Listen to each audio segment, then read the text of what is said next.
અરબી સમુદ્રના કિનારે આવેલા પોરબંદર શહેર અને જિલ્લામાં પણ આ વર્ષનું સૌથી નીચું તાપમાન 10.5 ડિગ્રી ગઈકાલે નોંધાયું છે અને હજુ ઠંડુ વાતાવરણ વધે તેવી સંભાવના છે। ત્યારે શહેરના જુદા જુદા વિસ્તારોમાં વસતા શ્વાન અને તેના ગલુડિયાઓની સ્થિતિ ખૂબ જ દયનીય બની ગઈ છે। ખૂબ જ વધુ ઠંડી પડતી હોવાથી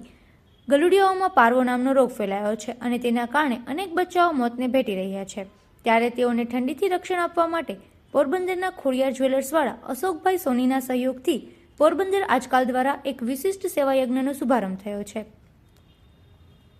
જેમાં પોરબંદર શહેરના કોઈપણ વિસ્તારમાં સ્થાનિક રહેવાસીઓ અને દુકાનદારો તેમના આવાસ કે વેપાર ધંધાના સ્થળ પાસે ગલુડિયાઓ માટે ઠંડીથી બચવા નાના એવા મકાન બનાવવા માટે પથ્થરની વ્યવસ્થા કરી આપે તો ત્યાં ગલુડિયાઓને આવાસમાં ઠંડી પડે નહીં તે માટે નિઃશુલ્ક ધાબળા અને કોથળા સહિતની ચીજવસ્તુઓની તમામ વ્યવસ્થા અશોકભાઈ સોની દ્વારા કરી આપવામાં આવશે, જેથી શ્વાન અને તેના બચ્ચાઓનો જીવ બચી જાય। એટલું જ નહીં પરંતુ તેઓને આ પ્રકારના ઘરની વ્યવસ્થા કરી આપવામાં આવે તો તેઓ રસ્તે રઝળતા બચી જશે અને તેના કારણે અકસ્માતથી થતા મોતનું પ્રમાણ પણ અટકશે। પોરબંદર શહેરમાં ક્યાંય કોઈ પણ જગ્યાએ ગલુડિયાઓ માટે આવાસ બનાવવા હોય તો તેના માટે ધાબળા અને કોથળા સહિત વસ્તુઓ માટે પોરબંદર આજકાલના સહતંત્રી જિજ્ઞેશ પોપટના મોબાઈલ નંબર 9879222154 ઉપર સંપર્ક સાધી શકાશે। અત્યારે ઠંડીની ખૂબ જ સિઝન ચાલી રહી છે, ત્યારે ઠેક ઠેકાને ગલીએ ગલીએ અને મોહલ્લામાં કૂતરા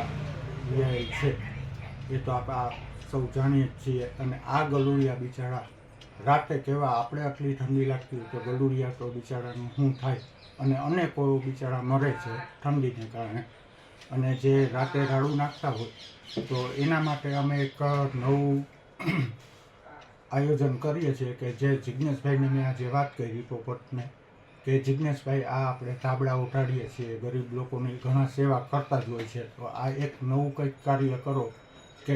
ગલુડિયા માટે જે આપને વિડીયોમાં બતાવવામાં આવે છે એ મુજબ ધાબળો દોરી અને જે કાંઈ જરૂર પડે એ વ્યક્તિ જિજ્ઞેશભાઈ પોપટનો સંપર્ક કરે કે જેથી કરીને એના માટે જે બતાવેલ ઘર મુજબ ઘર બનાવીને રાખે તો ઘણા ગલુડિયા બિચારા અત્યારે દુઃખમાંથી બહાર આવે ને નવું જીવન મળી શકે। આપના દ્વારા સોની બજારમાં શું વ્યવસ્થા ગોઠવવામાં આવી છે એમના માટે? એમના માટે જિજ્ઞેશભાઈ કે દરરોજ એની પિતામાં જે વિયાલી પુત્રી હોય એને બપોરે દૂધ ન પીએ એના માટે કરીને આપણે જે એમાં ટોપરા પાક કે થાબડી કે નાખીને એને જે ભાવતી વસ્તુ હોય નાખીને પીએ કે જેથી કરીને એ ગલુડિયાને પોષણ મળે ને એને ધાવણ મળે, એ માટે આપણે આ પ્રયાસ અમે કરીએ છીએ। પોરબંદરવાસીઓને આપની શું અપીલ છે? પોરબંદરવાસીઓને મારી એ જ અપીલ છે જિજ્ઞેશભાઈ કે જે આપણે લોકો માટે જે આ ધાબળા ઉઠાડીને બધું કરીએ છીએ તો આ જીવ માટે આ પણ એક જીવ છે, તો આના માટે પણ આપણે એટલું જ કાર્ય કરવું જોઈએ કે જેથી કરીને આપણે સૌ ઘરે